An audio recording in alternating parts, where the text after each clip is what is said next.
Be sure to check out brucemontalvo.bandcamp.com, brucemontalvo.bandcamp.com for my latest book, The Language of Symbols, and all sorts of merchandise from t-shirts, the Trump World Order t-shirt, the Hillary Not My President t-shirt, or the Jail Soros t-shirt, all available at the Bruce Montalvo store, the official Bruce Montalvo store, at brucemontalvo.bandcamp.com.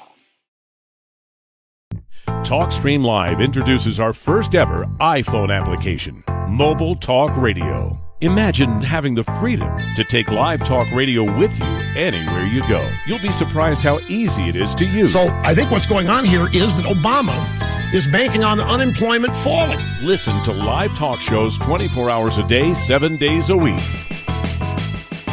TalkStream Live. Now available in the iTunes App Store. Fox News Radio, I'm Jack Callahan. The entire thing has been a witch hunt. President Trump speaking about the investigation into Russian influence in the presidential election and claims his campaign colluded with it. While the president said he respected the decision to appoint former FBI Director Robert Mueller to look into the matter, he also denounced it as bad for the nation. I think it divides the country. I think we have a very divided country because of that and many other things. The president also responded for the first time in person to a memo said to be written by former FBI Director James Comey. The memo claims that in a February Oval Office meeting, the president asked Comey to drop the investigation into Michael Flynn. Did President Trump really say that? No. Next question. Fox's John Roberts at the White House. Deputy Attorney General Rod Rosenstein briefing senators behind closed doors on Capitol Hill Thursday on just what Special Counsel Robert Mueller will be doing as he takes the lead in the Trump-Russia probe. Afterwards, Senate Democrat leader Chuck Schumer saying, after this meeting, it's clear as ever that the Intelligence Committee in the Senate has to continue its work, and it should continue full throttle ahead, and the need for former Director Comey to come testify in public. Republican Senator Lindsey Graham said what started as a counterintelligence investigation now seems to be a criminal probe. President Trump leaves Friday afternoon on his 8-day foreign trip. Before he goes, he may name his choice to be the new FBI director. Former Senator Joe Lieberman thought to be atop the list of candidates. Democrat Missouri Senator Claire McCaskill thinks that would be a mistake. This is a moment where we need a law enforcement professional that's never campaigned for a presidential candidate, never campaigned for office, never worn a party label to head the FBI. You're listening to Fox News Radio. Fair and balanced. Federal charges against a Tennessee teacher accused of taking off with a student. A federal grand jury charging 50-year-old Tad Cummins with taking a minor across state lines for sex and obstruction of justice. An FBI agent testifying Cummins told him he and the 15-year-old girl had sex most nights during the 38 days they were on the run. The health science teacher from Tennessee was arrested last month in a remote area of Northern California. Cummins is being held until his trial, the judge saying he's a flight risk and a danger to the community. Lisa Lacera, Fox News. General Robert E. Lee is making his last stand, towering over Lee Circle in New Orleans for a final time overnight. The statue of the Confederate general will come down Friday. The last of 4 Confederate monuments ordered removed by the New Orleans City Council as divisive.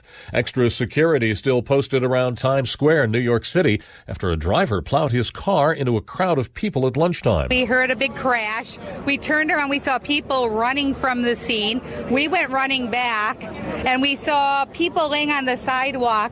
Kelly Graves saw it happen. An 18-year-old woman from Michigan was killed. About 24 people were hurt. A 26-year-old man from the Bronx has been arrested. The mayor says there is no known link to terrorism. Dayton, Ohio, an 8-year-old girl and a 6-year-old boy are in critical condition. Police say their mother shot them both in the head at their home. It isn't clear why. NHL playoffs, the Anaheim Ducks and the Nashville Predators go to overtime. Now it is Perry. In front, score! The Ducks win Game 4. Perry threw it towards the net. Nate Thompson in front.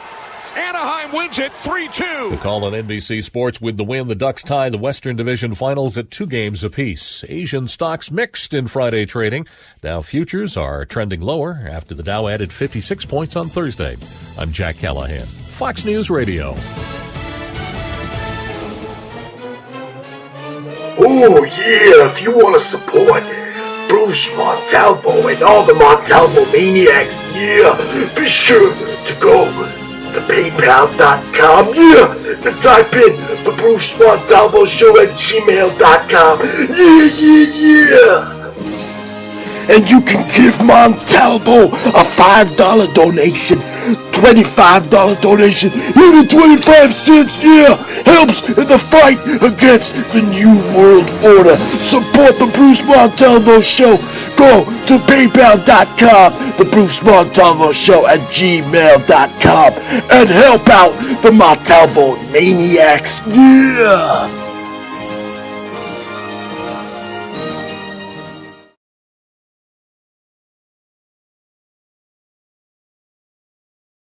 Go to Antique Obsessions for the hottest in jewelry, antiques, repurposed, solid sterling silver, one-of-a-kind, handmade by Bruce and Jaja. Go to our Facebook, which is Antique Obsessions, or you can go to Etsy.com and go to Antique Obsessions, one word, or type it into your Google and find us there. Thanks.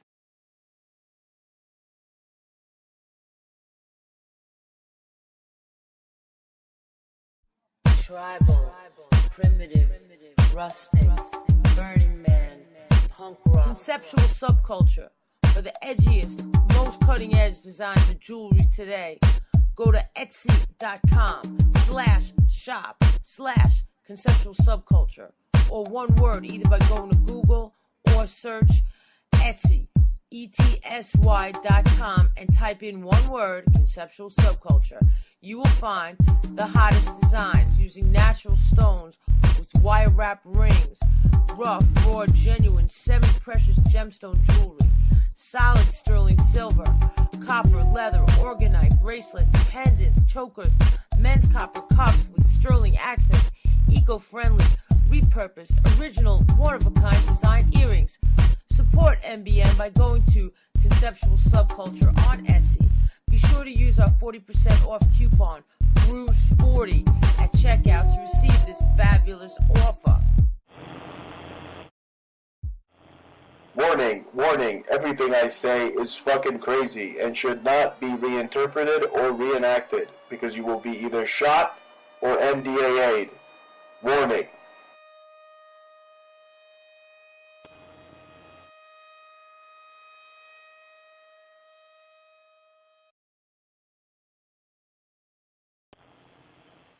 The mysteries of the universe and the water boy's philosophy. This and more coming up next. So depressed. I don't know what to do. Hey, go for it, man. It's easy for you to say you got the promotion.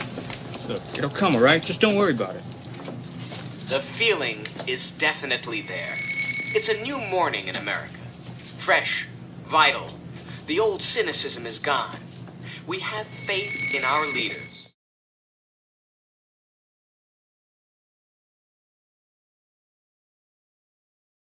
Joining me now is a true legend, a true legend, the voice of astrotheology, scholar, lecturer, a fountain of knowledge behind the hidden meaning of words and secret societies, Jordan Maxwell. Hello, Jordan. How are you? Well, fine, and thank you for having me on again. Thank you for always joining us. I mean, it's amazing to have like I said, a legend, the voice of astrotheology on my show. I mean, it's incredible. To me, it's incredible to have you on. Well, that's awful nice of you. I don't consider myself to be that important, but I thank you for it anyway. Well, we thank you for being on, Jordan. Now, Jordan, let's talk about the 6,000-year master plan the masters have been conducting, this New World religion, a one world religion. Tell us about that.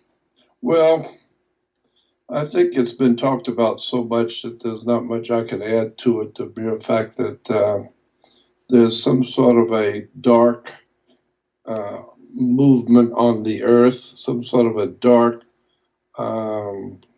agenda, I guess you would say, being accomplished that's been in operation for thousands of years. And pretty much, I boil it down to the ownership of the human race and the earth. And I think the things that are happening today in the world, all the chaos and the wars and all the horrible stuff going on around the world in every country, it actually has something to do with a world movement that's been in operation for many thousands of years, and it has to do with a spiritual presence on the earth. Lots of people are talking about UFOs and aliens and all kinds of strange phenomena happening in the sky and on the earth. And there's also a lot of talk about the out-of-place artifacts, strange things that have been found on the earth that challenge us and challenges our understanding of history. And then, of course, all the great temples and enormous structures that we're finding in the oceans of the world. There's just an awful lot of strange stuff going on the earth, and it begs to the question as to who are we and where do we come from and what's going on. It seems as though there's been something happening and something going on for a long, long time, and it's finally coming to a point now that people all over the world are now awakening to the fact that nobody on the earth has any power to do anything. And we are all being led into some kind of a dark future that has nothing to do with humanity at all. It's going to be a very, very dark place soon. Wow. And it's very scary because I understand what's going on. You have to understand the spiritual implications of history and how things work and why they work the way they do. And I'm just telling you that there is some sort of a spiritual presence on the earth that is not of this world. One of the terms that has been used when I was a kid was supernatural. Right. But that is not a correct term. Supernatural simply means it's natural, but very natural. It's supernatural. The correct term is preternatural.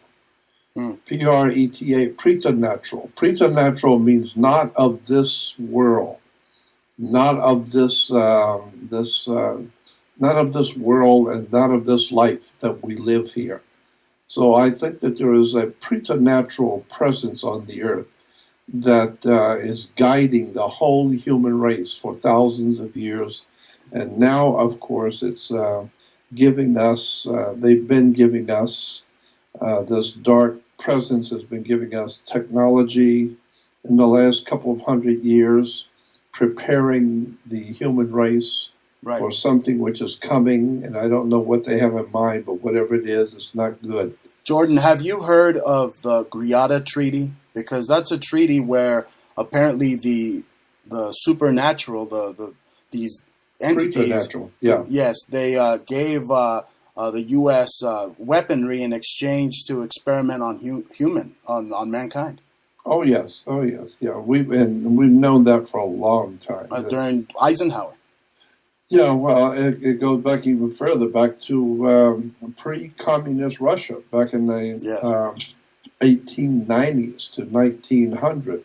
Right. And when Russia, before the communist revolution, Russia was already experimenting on crossbreeding animals and humans. Wow. The Germans picked it up in Europe during the 20s and the 30s. There's a lot of documentation and interesting material on the fact that the whole process and the whole idea of recreating the human race, and a lot of that was coming out of Nazi Germany, where they were crossbreeding animals with humans. And they even made movies back in 1938-39. There was a movie, a very famous movie, back in 1939, that's a long time ago, The movie was called The Island of Lost Souls.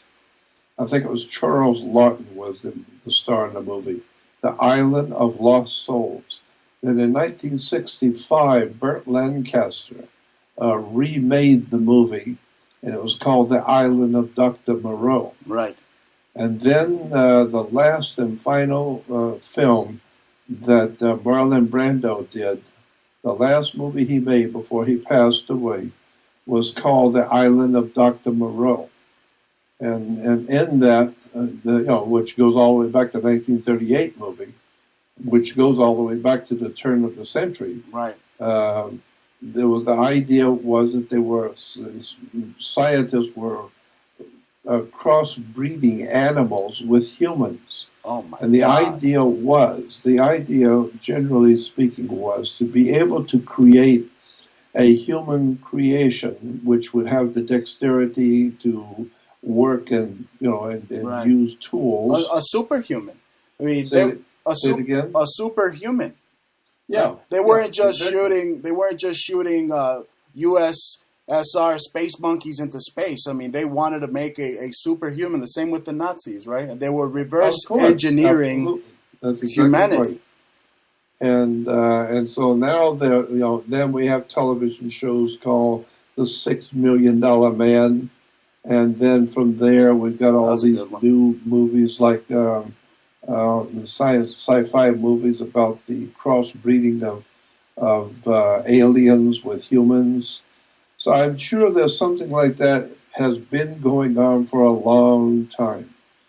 And when you get into the entertainment industry with music and motion pictures, television shows, you begin to see the sci-fi movies are telling you all kinds of important things that they're leading the humans to accept. And the thing I noticed many years ago, before most of my audience was even alive, I knew and I had heard from military people that when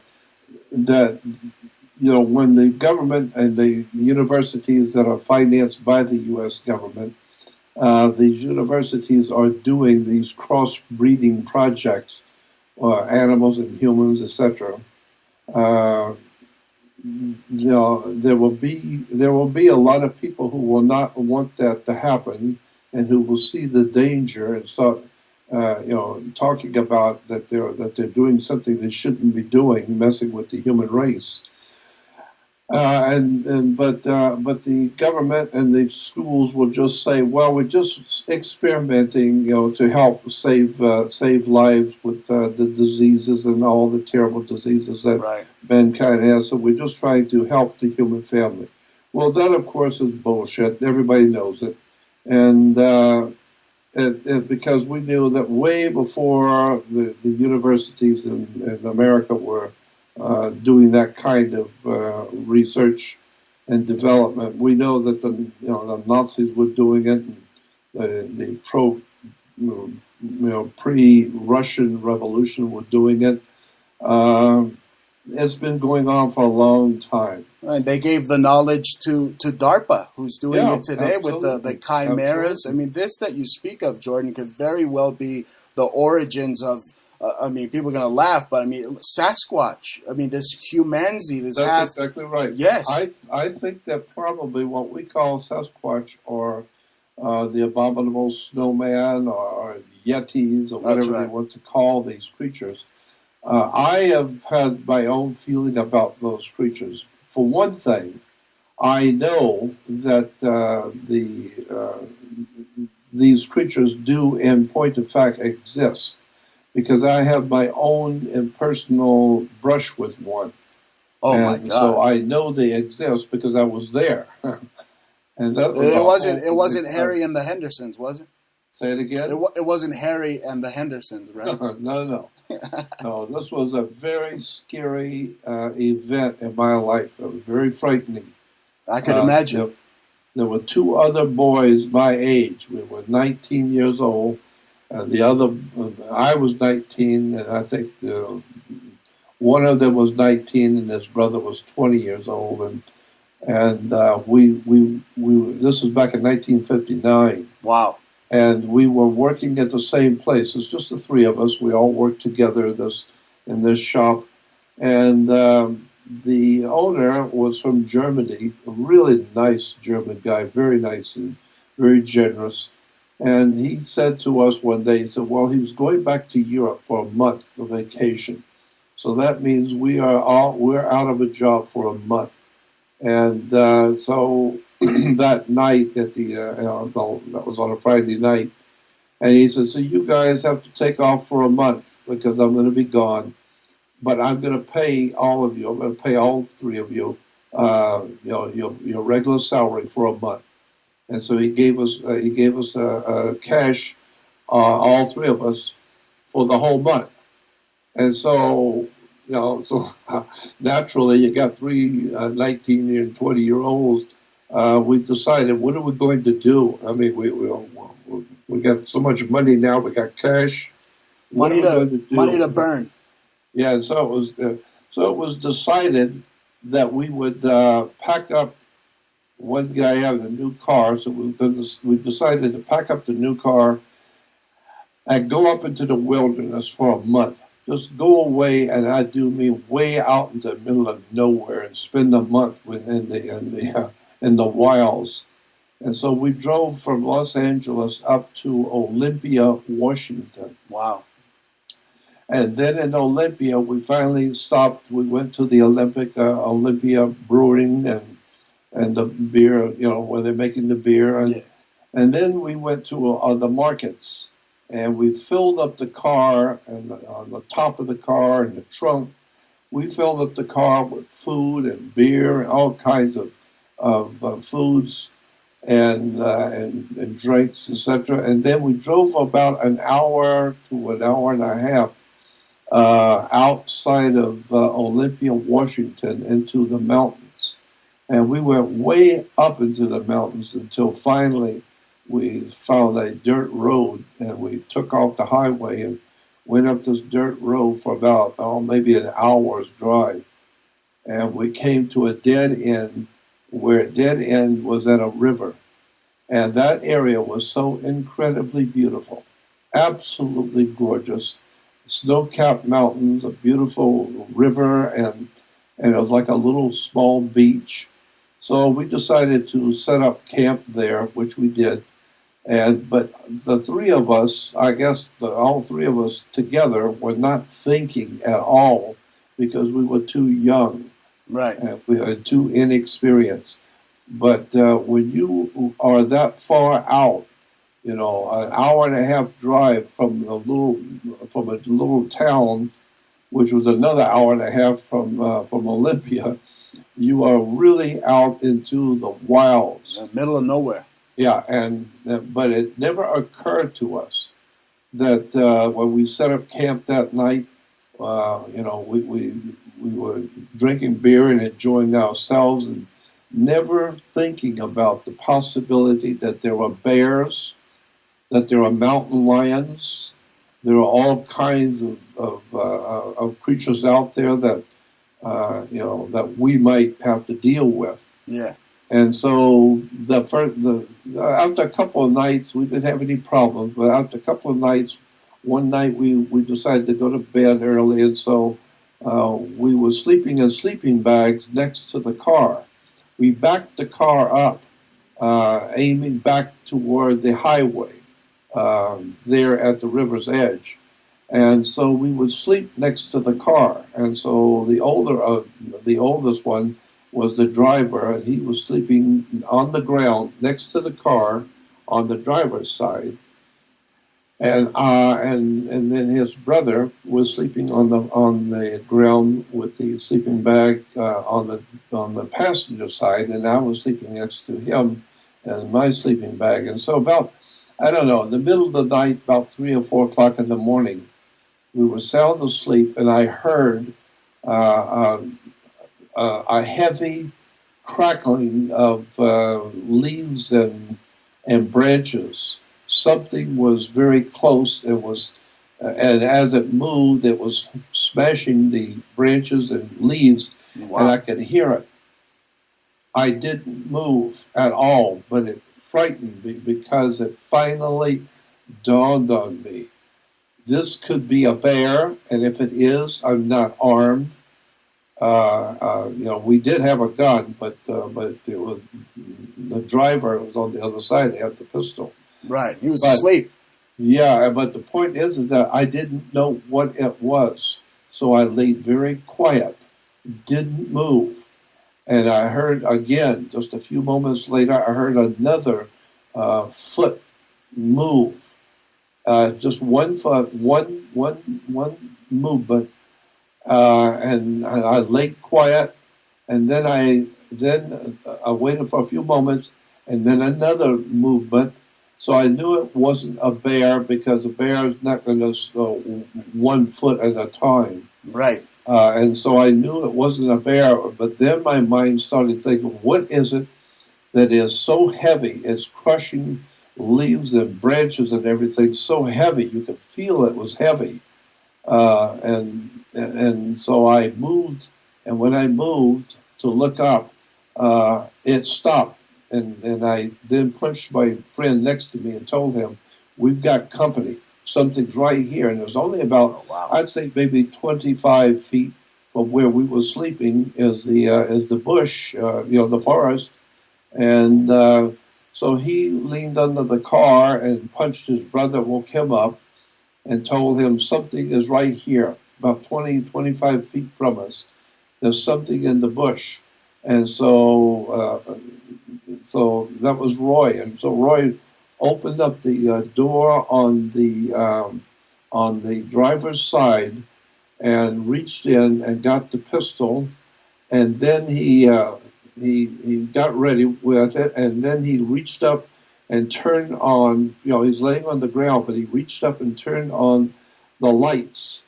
And when the lights of the car came on, all of a sudden you heard something very big, very large, and very heavy walk away on 2 feet. It started to walk away into the forest, and we could hear it walking.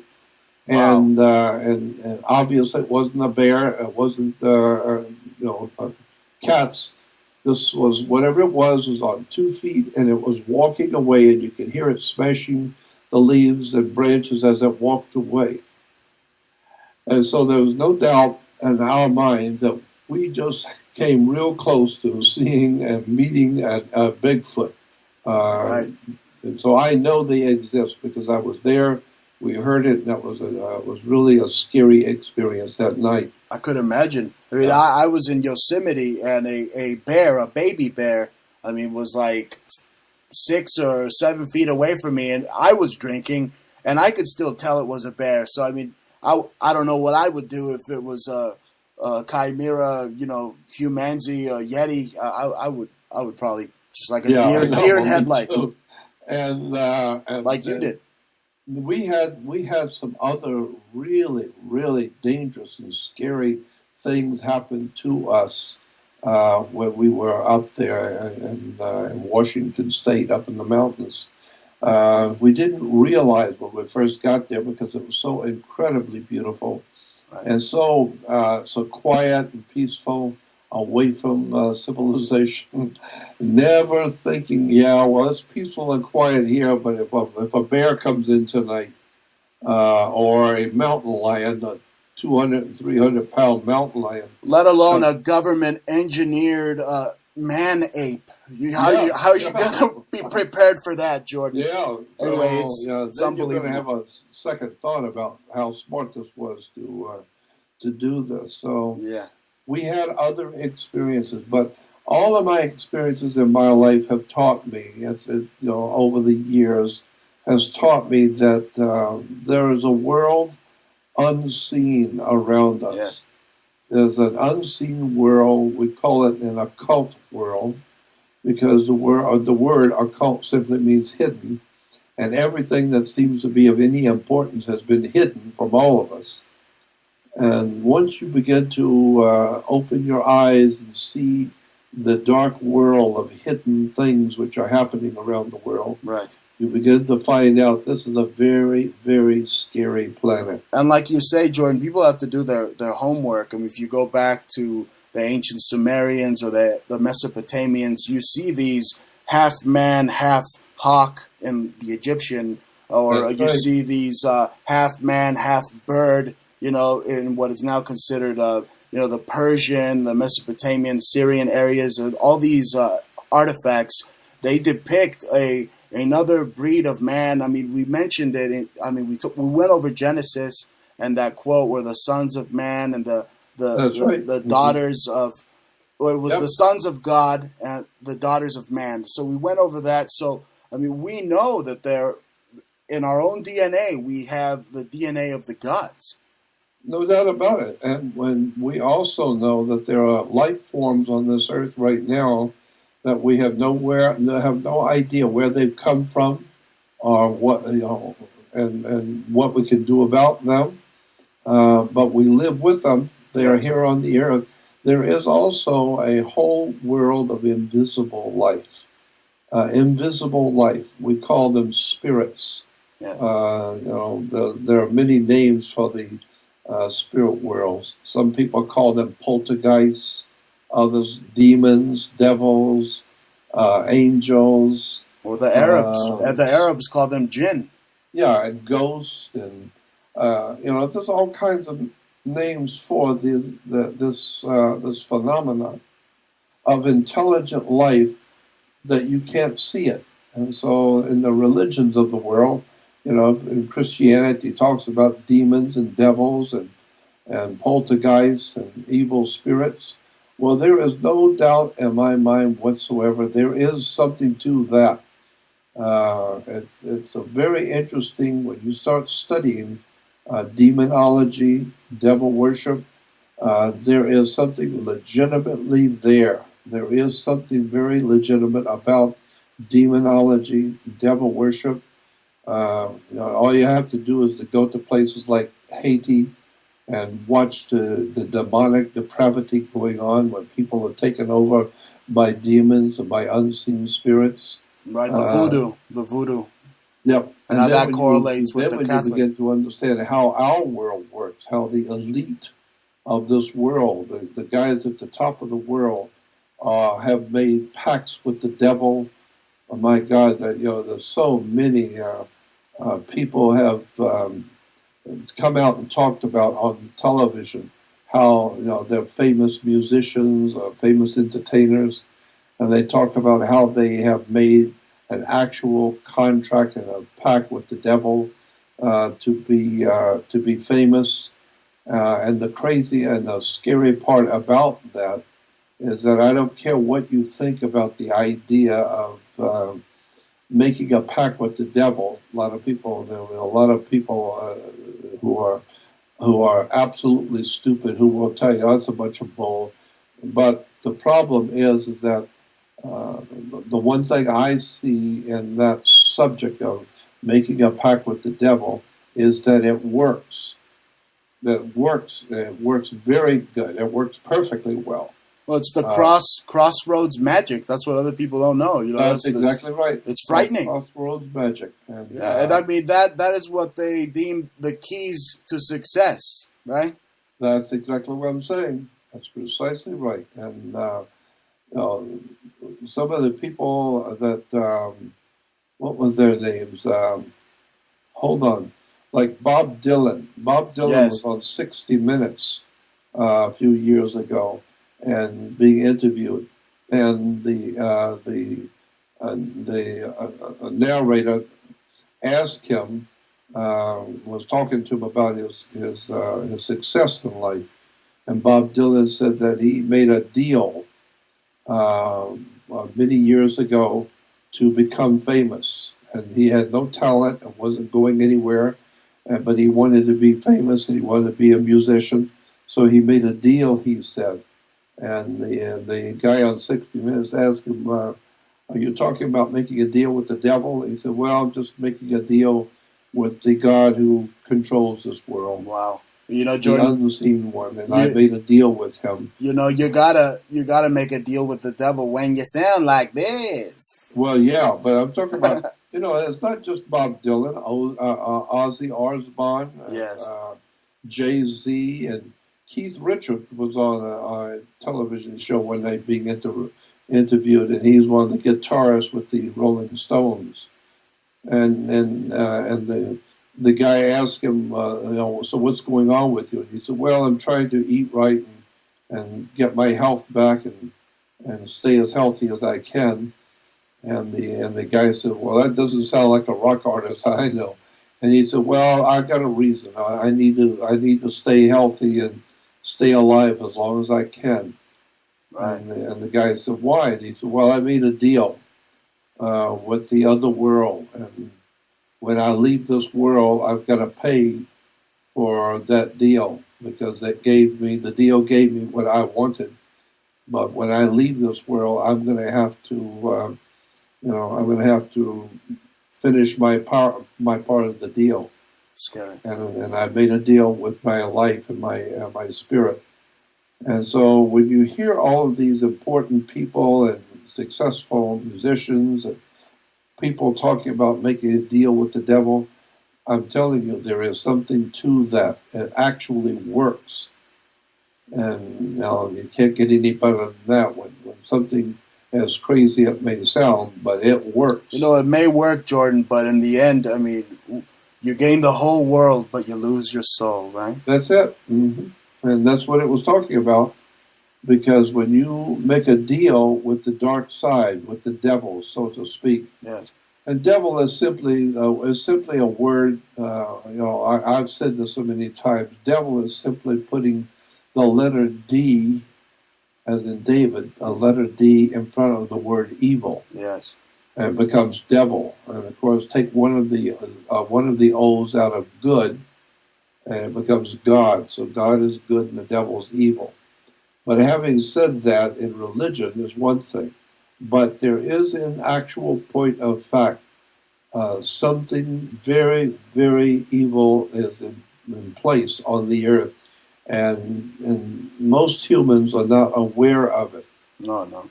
And we're totally unaware that we're being watched and we're being guided by some kind of a dark spiritual force that we don't see, so we're not looking for it. I do see it.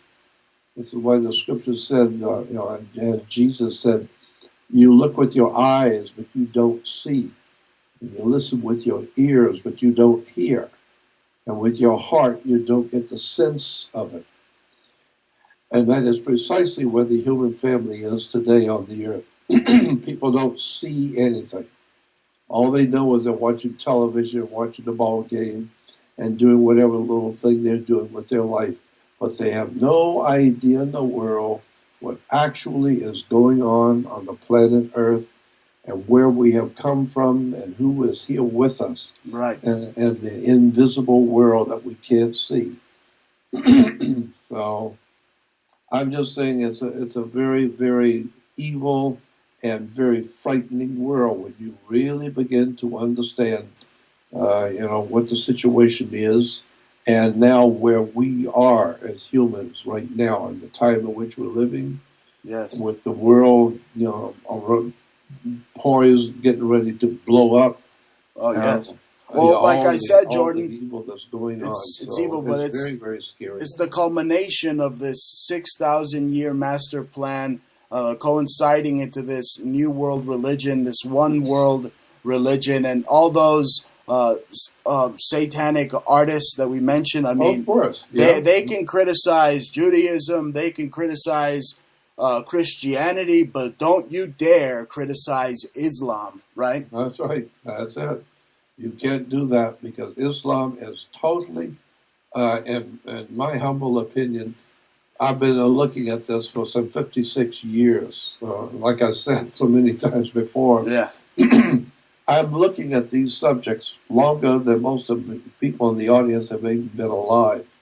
I was giving lectures on secret societies and occultism and religion and government as far back as 1960. some 56, 57 years Legendary. ago. And so I've been looking at this thing for a long time. And I've had way too many experiences that are not of this world, that operate outside of nature. So again, I say that these are preternatural experiences. Right. And so it tells me that we are being watched. Somebody is watching us. And somebody has plans for our destiny, and we don't know it. Right. We're just going along to get along, never realizing what our government is really all about, and what our government or military industrial complex is really actually doing, and where we're going, and the connections between the UFO, the alien agenda, and the military industrial complex on the earth. Yes. There's something very, very scary and very dark going on. And who are these watchers, Jordan? Who are they?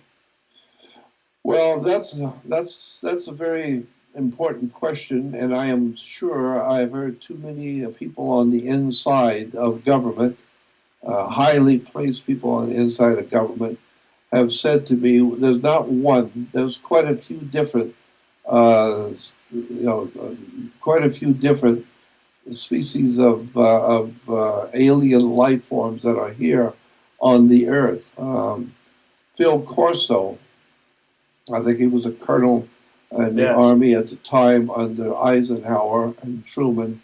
But Phil Corso wrote a book the day after Roswell, in which he talked about how the extraterrestrial aliens have been feeding the American government technology, and we've made deals with them. They give us technology, and we let them do things here on the earth and not stop them. Yeah. So it's a very interesting subject of who, in fact, is really running the earth today. But they leave who clues. Actually owns it, and what part are we as humans? What part do we play? Because I'm telling you, we do not have any of, we humans, not just in America, but we humans do not have any power to do anything. We can't, of course, every 4 years you can elect, and so we can elect our leaders, but you can't select your leaders. You can only elect what is given to you. No, they select them, right, Jordan? But you know, they leave clues. They leave clues that the watchers have left. I mean, if you look at Quran, Anu, Quran. I mean, it's right there. And this is, I believe, Islam is this new world religion, this one world religion, as you've said, that they're pushing us towards. Well, the AN on the end of the Quran, it ends in the two letters AN.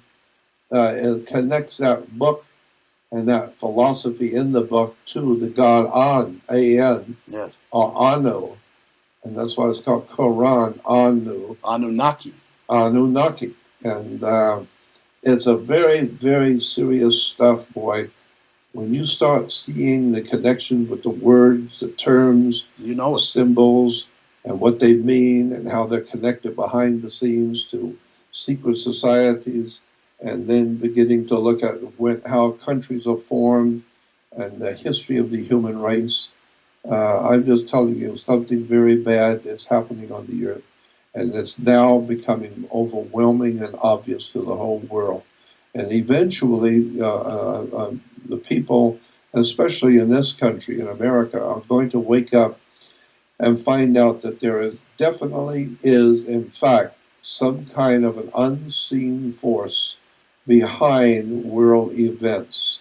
And that dark and unseen force is now in total control of our country and our destiny as human beings. So it's a very, very frightening situation to look at and to contemplate, because I've seen so many millions of Americans that have no idea in the world what is actually going on right now, and where we've come from, and where our technology comes from, and how our destiny as a human race is being It's a secret agenda. Somebody is guiding the whole human race. We're in the crosshairs of a world war.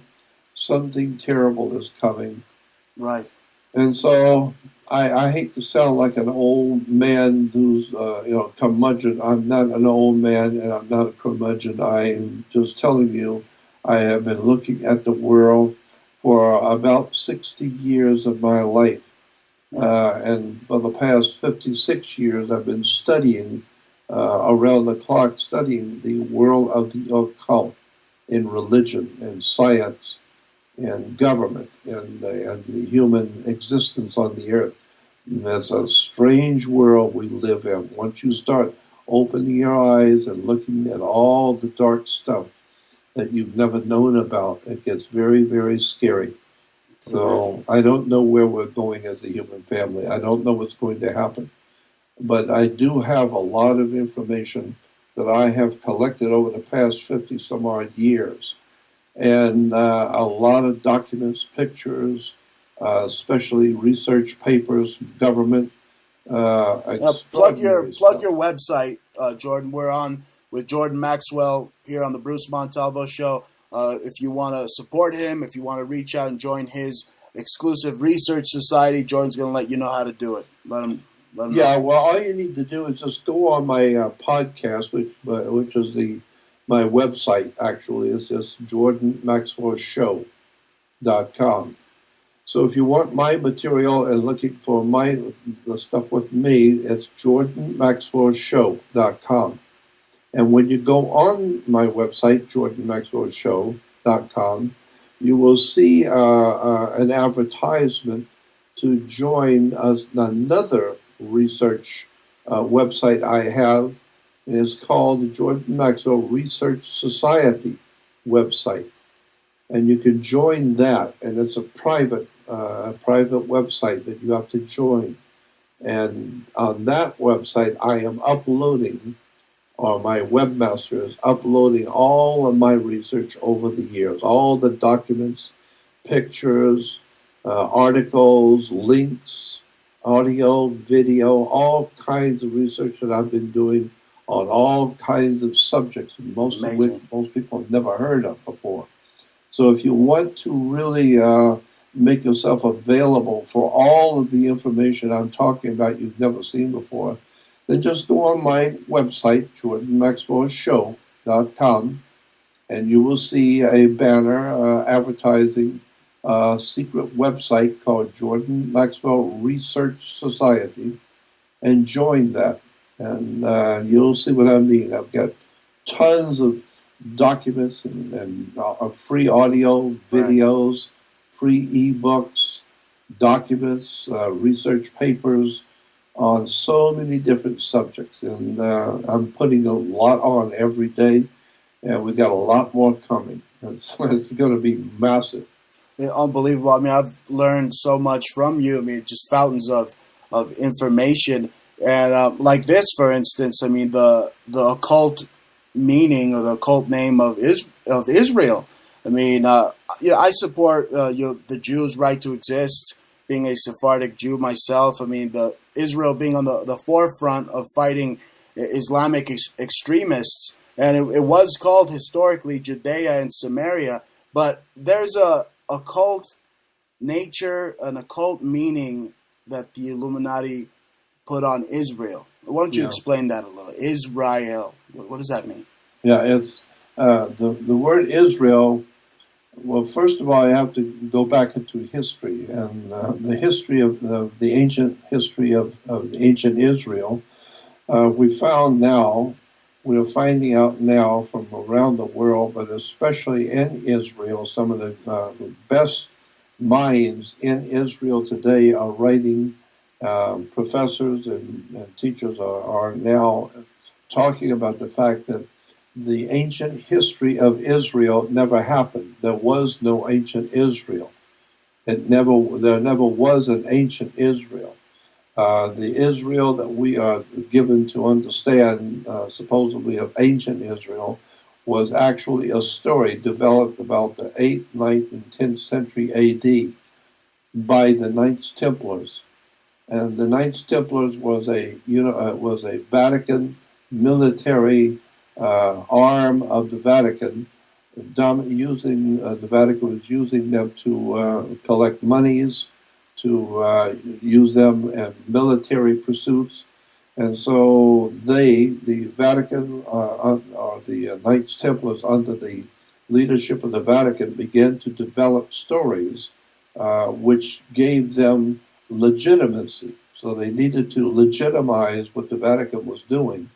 And so the best way to do that is to show that the Vatican and Christianity, or the Christianity of the Vatican, was based on something very holy and very, very important, and that was the holiness of Israel, the Jewish people. Well, the same thing with the Christianity, Catholicism. Everything is based on basically paganism and just a bunch of folklore and stories, right? Of course it was. Of course, from that's exactly right. From Hanukkah to many things. It's just stories. Christmas is just a story for. Basically, metaphors for sun worship at the end of the day. Yeah, of course it is. So it was, and that's a whole story in itself when you get into the metaphor of the New Testament, and who was Jesus and why was he called God's Son, and then you find out it's sun worship, S-U-N, sun worship. Yes. I have 2 new videos which are dealing with this specific subject. The 2 new videos I have produced, and they're brand new. They're on my website. Go to Jordan Maxwell Show. And on the home page, you will see the advertisement for the 2 new videos. One is called Cosmocratorus, or Cosmocrat. And Cosmocrat is 2 words put together from the Greek language. Cosmo is the world, is translated the world. And crat is a ruler, like plutocrat, democrat. So crat is ruler, and cosmos is a world. Right. And so in the Bible, book of Ephesians 6:12, I think it is, I think the book of Ephesians, the Apostle Paul said, and I'm just paraphrasing this, but the Apostle Paul said, we have a war not against flesh and blood, but against principalities, powers, and the world rulers of darkness. Powers of darkness. Yeah. And so the word for rulers of world darkness was cosmocratorus, or cosmocrats. Yeah. And so I have a video, a brand new video I've worked on for many years and finally got it done. It's called Cosmocrats, because in dealing with and showing documents and documentation showing who is running this planet, who is actually behind the world governments and how they're doing it, and the symbols and the words they're using, and what they have done, what they're doing now, and what they're getting ready to do. But it's all documented from government documents, from research institutions around the world. Right. And so it's a brand new video called Cosmocrats, or Cosmocrat. And with that, I have a second part 2 to that, which is called Unveiling, or I can't remember the name of it again, Unveiling an Ancient Mystery. Yes. And that one is about the mysterious founding and foundations of Western Christian civilization. Where did our so-called Western civilization come from? What is it based on? And what connection does it have to the dark forces of the world? And so that's a whole subject in itself. Right. But it's actually a complementary information to Cosmocrats. So to this whole program. Videos and, right. Say it again. To the whole program, and we were talking about who the Watchers are. These are the Cosmocrats. They rule the cosmos. That's right. These are like I said, the cosmos in Greek is world. Yes. And krats is rulers. And so in the Bible, the Apostle Paul says in the book of Ephesians, that Christians, and he said that we have a war not against flesh and blood, not against your fellow man, but we have a war against the cosmocrats, the world rulers from behind the scenes, people you've never heard of before, people you don't even know exist, and their symbols and words and terms of their secret society. The Knights Templar. Yeah, Knights Templar. Who basically are.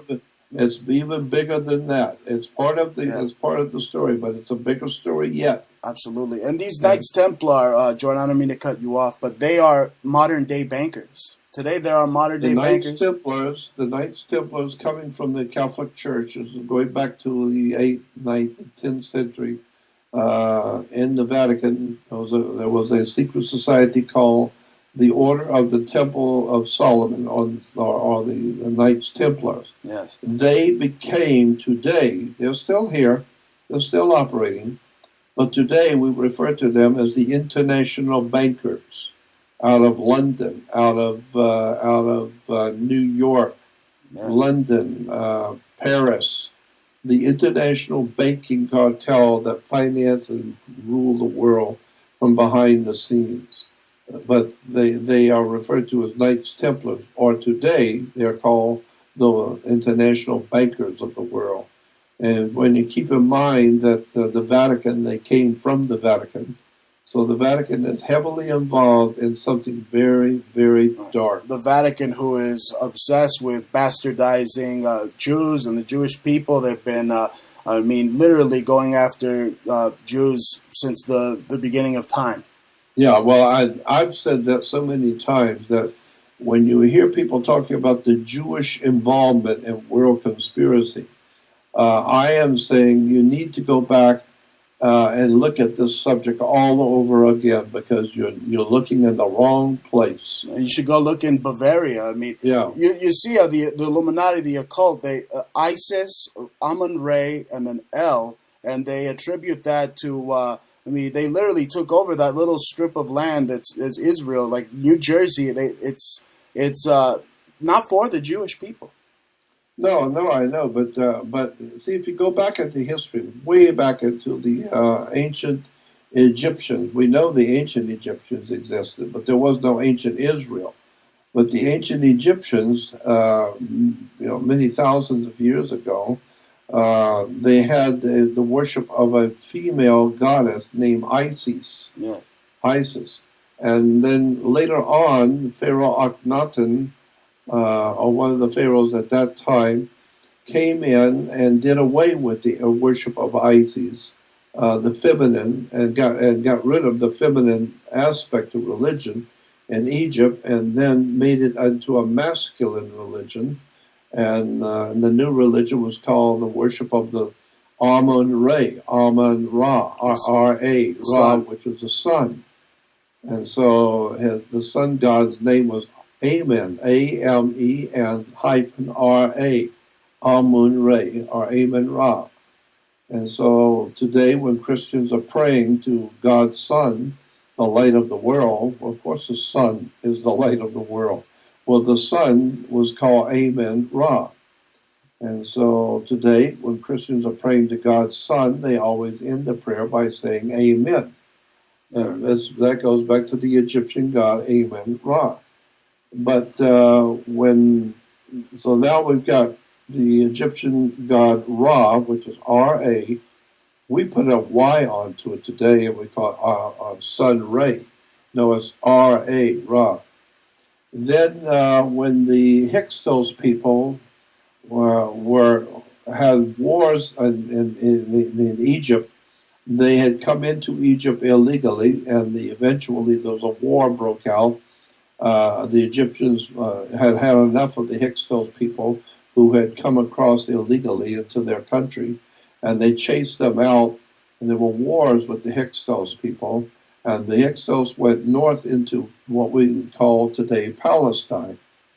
And in Palestine, the Hyksos, who had learned the religion of Isis when they were in Egypt, then they had to relearn the new religion of Amun-Re, Amun-Ra. Then when they were kicked out and went north into Palestine, they encountered the Palestinian people. The Palestinians had their own god, and his name was El, E-L. The Palestinians were basically referred to as Hebrew, as Jewish people. A Palestinian meant Hebrew as well. Yeah, so the Hebrew people. Actually was the planet Saturn. Yes. And so when you put the three names of the ancient divinities together, I-S for Isis, R-A for Ra, and E-L for El, the Palestinian god, it becomes Isis, Ra, El, or Israel. Right. Israel is Isis, Ra, El. So they're a cult holy trinity. Yep. Yeah, no, that's totally Vatican-inspired, right? I mean, it is. It's gotta be a Vatican-inspired deception. The Goyim over at the Vatican. Yeah, just kidding. But boy, when you start looking at even the Hebrew God Yahweh, when you're spelling the Hebrew God Yahweh, you spell it with 4 letters, and it's called the Tetragrammaton. Yeah. Okay, well, Tetragrammaton is 4 letters, and all Jews will tell you that God's name is so very holy, and it can be spelled with 4 Hebrew letters, and and those 4 Hebrew letters are called Tetragrammaton. Tetra for 4, gramma for letters are gramma, and tetra is 4. So it's the 4 letters that make up the name of God. Tetragrammaton. A-T-O-N, Tetragrammaton, and the Aton was another name for Amun-Re, for the sun god. Yeah. This is why in all synagogues today, all over the earth, in any country you go to, all synagogues you will see the 4 letters for the name of God, and it is always, and in every instance, always inside of a glowing sun. Yeah. Always inside of a sun, because it's the Aton, the Tetragrammaton. And so it's the Aton worship, which the Egyptians called Amun-Ra, which the Christians call God's Son. So it's an incredible story about where theology and religions have actually come from, and all of the ancient religions and theologies are connected to an extraterrestrial foundations, extraterrestrial, alien, and this is why Hollywood is filled with movies about aliens, right, and Indiana Jones and The Last Crusade, all of these mystical shows about, E.T. and Close Encounters of the Third Kind, all kinds of movies about extraterrestrials on the earth, are coming to the earth. And my God, during the 50s, every week there was a new movie about the ETs and demons coming from H.G. Wells. H.G. Wells films were pretty big back then, right? Yep. Right. So the whole of religion today, Judaism, Christianity, Islam, Tetragrammaton, Yahweh, Jesus, Allah. Allah started off being a sun god. Right. A long, long time ago. And then later on, he developed into a moon god. And and Allah is simply Yahweh. Yahweh is Hebrew. But it's the same God. It's the same God, right. Yahweh or Allah. And Allah is the Arabic word for God. Yahweh is the Hebrew word for God. But it's the same God, same word. Right. Yahweh or Allah. And it simply means the Lord and God. And but you will see that Moses, we could go on and talk about this for days. It's a compendium of information that never ends. I could get into the secrets, as you've covered the secrets of the Temple of Solomon, and these goetic demons that Solomon was a sorcerer. These are the same. Solomon, yes, the same demons Solomon they wield today. Like Israel, it's Sol Om On. S-O-L is the sun. Yeah. Sol. Om, O-M, is the Hindu god of creation, the Om. Yes. And in Egypt, the city of the sun was called Heliopolis. Well, that's what the Greeks call it, Heliopolis. but the actual name for that city was called On, O-N. Go to a dictionary and look up the word O-N, On, and you will see that the word On was the city of the sun, or the Greeks called it Heliopolis. So Heliopolis originally was called On. This is why when you walk into a dark room, you flip a light switch on, because On is the word for light, Heliopolis.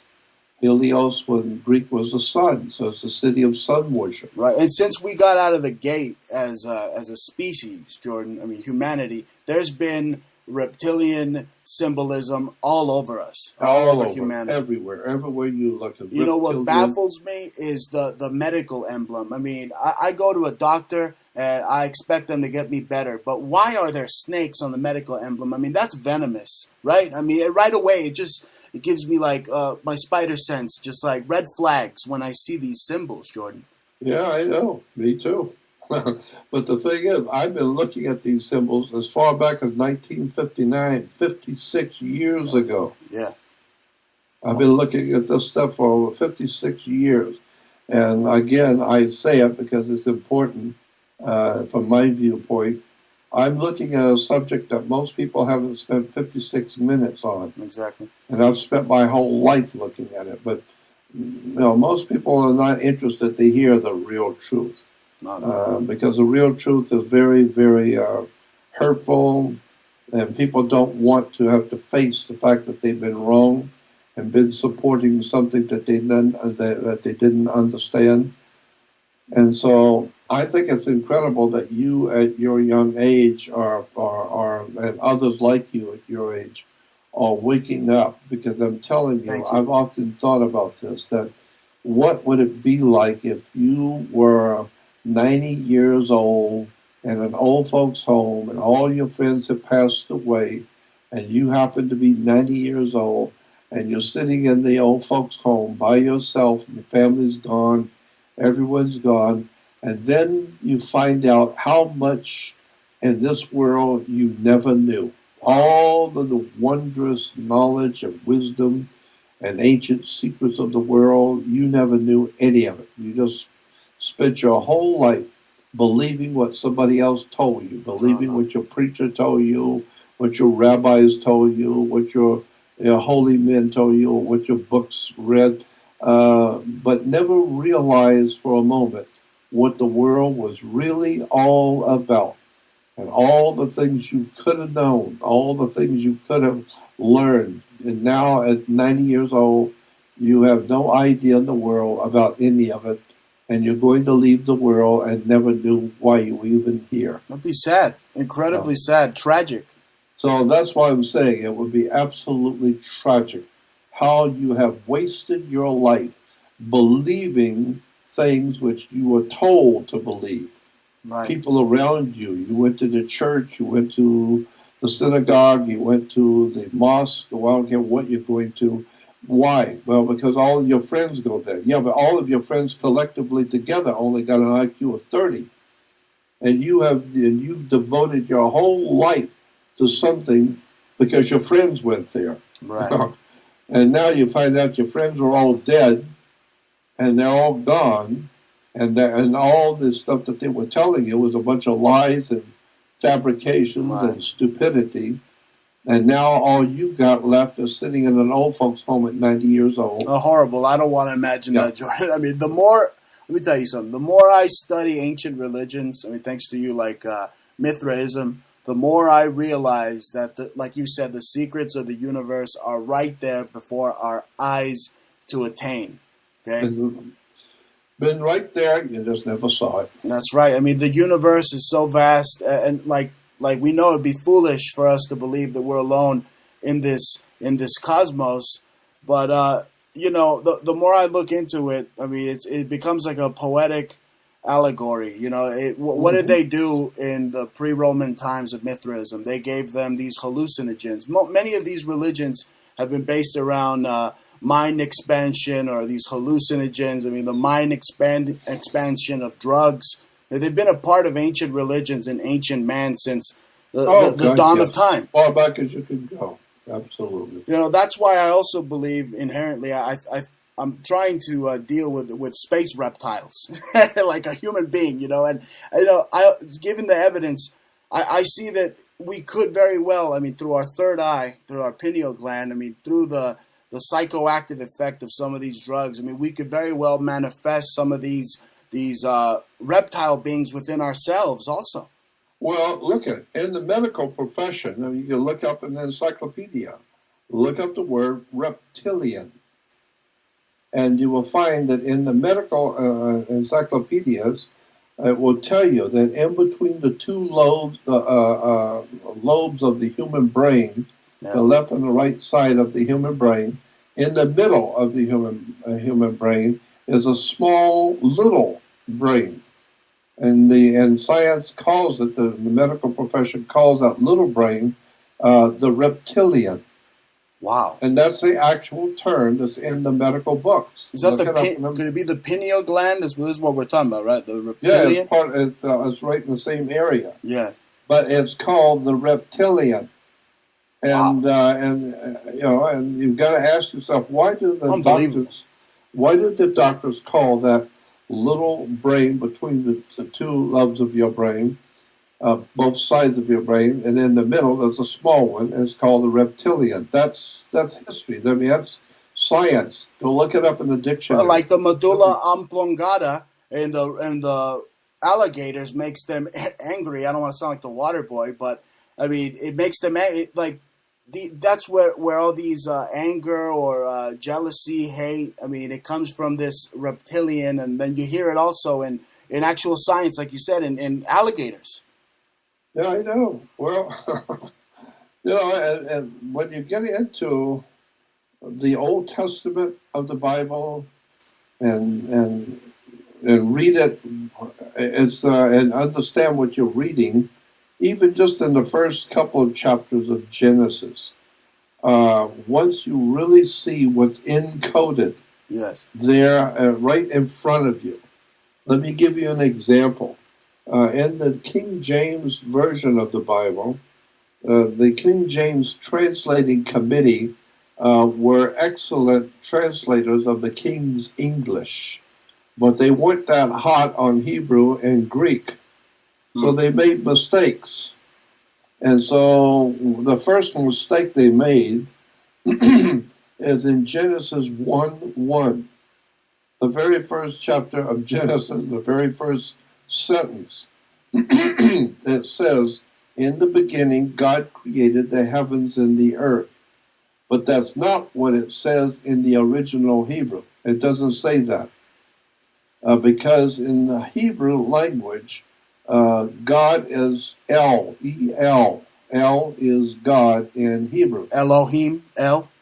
El, yes. E-L, period, is God. And so the correct translation should be, in the beginning, El created the heavens and the earth. In the beginning, God created the heavens and the earth. But that's not what it says in Hebrew. It says in the original, in the beginning, Elohim created the heavens and the earth. Not El. Elohim, which is a totally different word. And they chant Eloheinu, and also. And Elohim is simply God. Elohim is plural. It's a plural. It's like adding a comma and an S to the word. You take the word car, C-A-R, and put an S on the end of it becomes plural. Cars, more than one. Well, El is God, but if you put Elohim on it, it is a plural. Yes. So therefore, the correct translation should be, in the beginning, the gods created the heavens and the earth, not God. Yeah. And then that would then explain why in Genesis 1:28, when God is creating Adam and Eve, Christians will tell you, there it is, right in the first chapter of the Bible, tells you that God is creating man. And it says in Genesis 1:28, and God said, "Come, let us make man in our image after our likeness." And so there it is, the scripture shows that God is creating man. But the rabbis will tell you, no, no, no. It's a mistranslation and you're misreading it. It doesn't say God created man. There is no scripture in the Bible that says God created man. Go back and read it correctly. The scripture in Genesis 1:28 says, it says, God said, let us, and who's us? That's right. Let us make man in our image after our likeness. And the rabbis told me many years ago that you're not reading the sentence correctly. The way it should be read is, the gods said, come, let us make man in our image, after our likeness. Not make man, man's already here. But come, let us make man in our image, after our likeness. Right. So what you're talking about is somebody has come here who has the technology and the wisdom and the knowledge to redesign us, to intervene in our natural evolution and make us look like them. Yeah. Okay, so then you begin to see that we look like the gods who came here, who created us. And then later on, in Genesis 9:1, is talking about after the flood, a flood of Noah's day.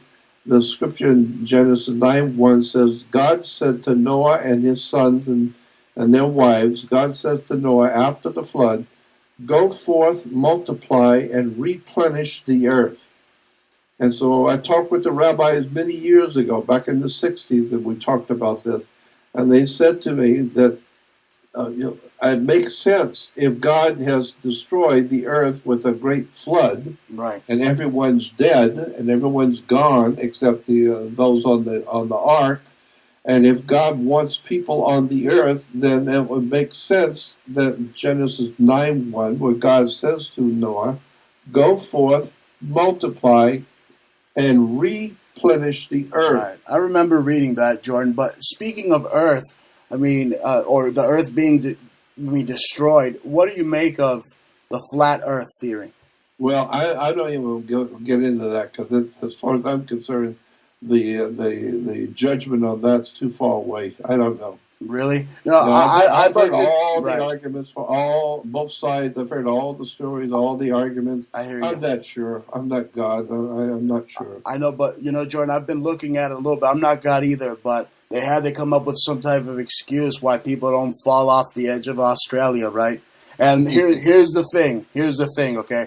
They say the globalists rule the world and rule me. Well, if I stop believing that they are on a globe, then they're not ruling anybody. They're not globalists anymore, right?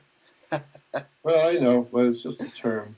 I say that because I saw a very interesting video about that was had you in the title, and it had you explaining flat Earth, but you weren't explaining the flat Earth. You were explaining the meaning of fall or autumn, why astrologically why they call the autumn season fall. I mean, I found that to be very interesting. Yeah, it is a whole very interesting story. To get back to what I was saying, which incidentally I forgot what I was saying. You were talking about man, that we were made in their image. You're mentioning the scriptures. Oh, yeah. So I asked the rabbis about Genesis 9:1, where it says, God said to Noah after the flood, go forth, multiply, and replenish the earth. And I asked the rabbi, I said, is that a correct translation in English, to go forth, multiply, and replenish the earth? Because means to do it again. Yeah. To replenish. And the rabbi said, well, of course, if God has destroyed all life on the earth, and if his purpose is to have people on the earth, then there were people on the earth, but he wiped them all out. So now you have to replenish the earth. Right, and Again, who did he wipe out? The giants. I mean, we talked about but my Bigfoot. point being, the point I'm aiming at, yes, is that the word replenish means to do it again. And why would Noah be told by God to do it again?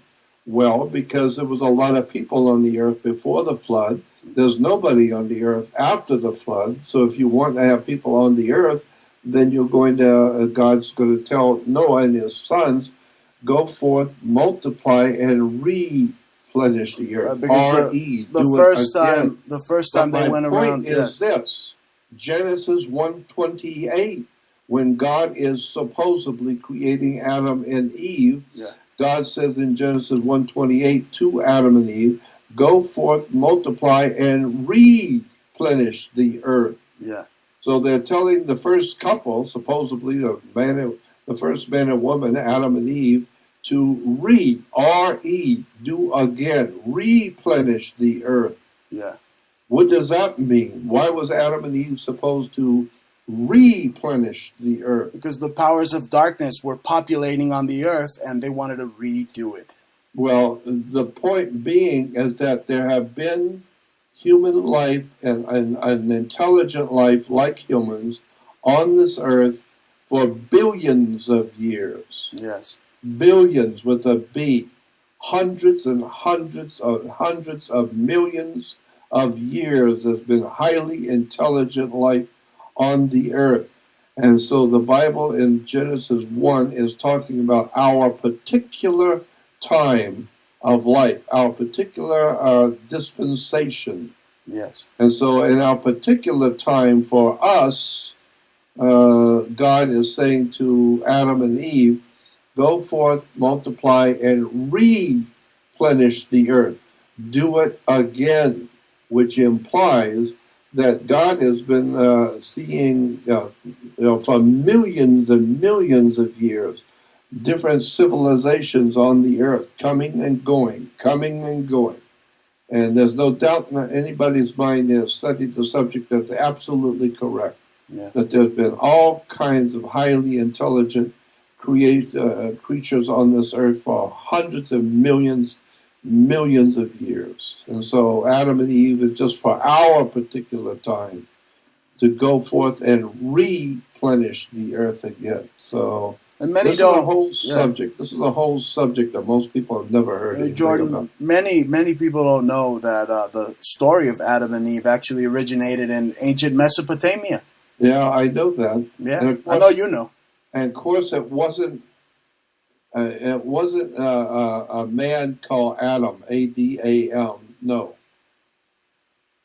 it's the word in the actual Hebrew is Adm, not Adam. It's Adm, and so I mean, when you just go back and look at the words, and this is why I highly recommend that if you're going to get a Bible, if you're going to read a Bible, get the one I highly recommend, and it's on my website. Go to JordanMaxwellShow.com, and at the top of the page on JordanMaxwellShow.com, you will see a link that says recommends or recommending or recommends. Right. And those are the books and videos and people that I recommend.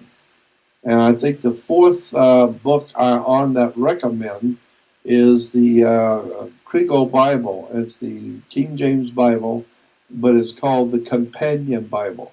You don't have to go trying to find it. You don't have to go looking for it. It's right there on my home page under Recommends. And so click on Recommends and look at the fourth book and be recommended. It's called the Companion Bible. That's the one you need to get because it gives you all of the background information that all the other Bibles in the world will not tell you.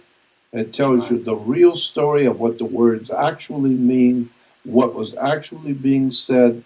It is cram-filled with some of the most interesting, fascinating stuff on the Bible and words in the Bible and the concepts in the religions that we have never heard. so much stuff in that Kriegel Bible, the companion Bible, that is absolutely phenomenal, fascinating. Absolutely. You know what I've noticed as well, Jordan? Not just in the Bible, but in, when I'm looking at law books or the court system or criminal justice, there's an awful lot of occult symbolism, occult words. The other day it just hit me. What happens when you go to jail? Who do you have to pay? You have to pay bail. Right? That was kind of scary. Yeah, well, I know. You have to bail. That's what you do when your boat is taking on water. Yes. Then you have to go get a bucket and bail you out. Right. So it's the use of words and terms and symbols and just an extraordinary world of deception that people are not aware of. And that's what I've been trying to do all of my life, is just to wake people up to the fact that you have no idea in the world what's going on, and there's nothing you can do about it because you don't understand it. Right. But once you understand how the world really works, it will then become very scary, actually frightening, because then you wake up and find out how this world has actually been put together and what the scriptures are actually saying. And boy, that's a whole eye-opening. And so if you're interested in that kind of information, then go to my website, again, Jordan Maxwell Show, and join my research society. It's right there on the home page. Join the research society, and that's where I'm putting all of this kind of information. And I do mean all kinds of information, from audios, videos, documents, pictures, research papers. A lot of your old school stuff, like the priesthood of Illis and that type of information, right? Yeah. Have you got? Are you a member of the Research Society? I need to send you $30. I have your PayPal. But you will find, especially in my favorite part of that Research Society is the theology. Yes. And in there are some mind-blowing stuff that religious people, both Jews and Christians, have no idea in the world. And it's all right there with pictures and documents showing you where these ideas and religion have actually, in fact, come from. Right. So, again, I would just say to anyone hearing, if you really want to avail yourself of some really dark knowledge and wisdom that has taken me some 56 years to dig out of the history books, go to JordanMaxwellShow.com and join the Research Society. Beautiful consolidation of Jordan's work right there. Definitely check it out, ladies and gentlemen. Right. Well, moving on to something even more phantasmagorical, Jordan. We know that the Nazis took over Hollywood. Hell, they invented it. But many people don't know that the Nazis took over Antarctica as well. Oh, of course they did. But what really is interesting is when you listen to people like I have been listening to him for years, Joseph Farrell. Yes. Have you ever heard Joseph Farrell's lectures? I've heard of them. Yeah, I've heard. Yeah, well, Joseph Farrell will knock you off. He'll knock you over. The stuff he talks about will blow your mind. And he's talking about the whole international Nazi world movement, and it was not defeated in World War II. Oh no, that was just a particular war was won by the Allied forces, but the destruction of Nazism never happened. The Nazis are today running the entire world. The United States, Europe, Russia, the Nazi movement is an extremely powerful, well-hidden, dominating the whole planet. And that's a whole story that needs to be told. People think Nazism is all gone. No, you better go back and do your homework. Yeah, Nazism runs the whole entire planet today. Google Operation Paperclip. That's your homework assignment if you're oblivious or you got your head up your ass. That's right. You just start there. Yeah. Just start there, and then it will open up a whole can of worms. And the more you look into it, the more you're going to find the whole world is lying in the power of the Nazi movement. The whole world is like boys from Brazil, I realized. And unfortunately, most people don't see it. And anyway, as I said, my website is jordanmaxwellshow.com. Right. And and then go on and you will see the advertisement for my 2 new videos, Cosmocrat and Exposing a Dark Mystery. And both of those videos are there now. I finally got them done. And we can do the show again another time when you want. Absolutely, Jordan. Just a quick rundown before we go. I got some fan mail pertaining to you.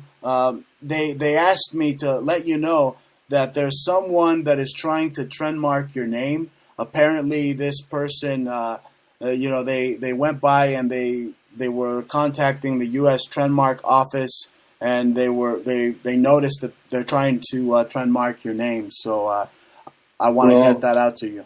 Could you send that to me either by email or on Skype mail? Yes.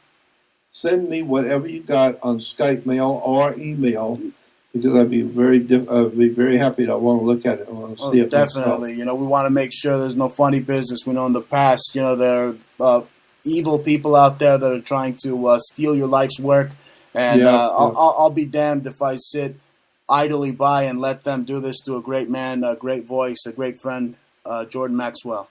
Well, I appreciate it, and I appreciate your help and your support.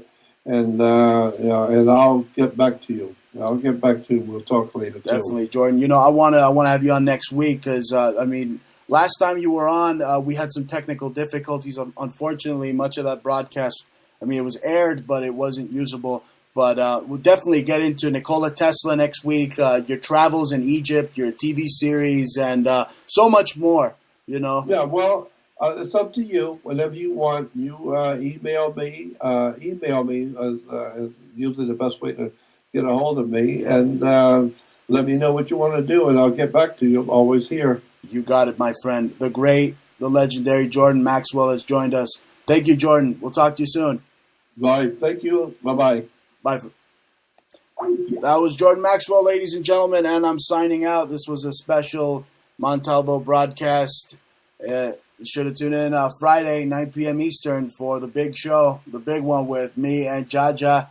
Stay tuned to Montalvo Broadcasting Network, MBM, for late-breaking news. And to keep up with the Bruce Montalvo Show, follow us on Twitter, at Bruce Montalvo, at Jaja. Be sure to like us on Facebook, at Montalvo Nation, at Bruce Montalvo Show. Just anything Bruce Montalvo, click like. All right, this has been a special Bruce Montalvo Show, and remind you that, we're here. We're here for you, We love you guys, and we'll catch you on the flip side. Take it easy.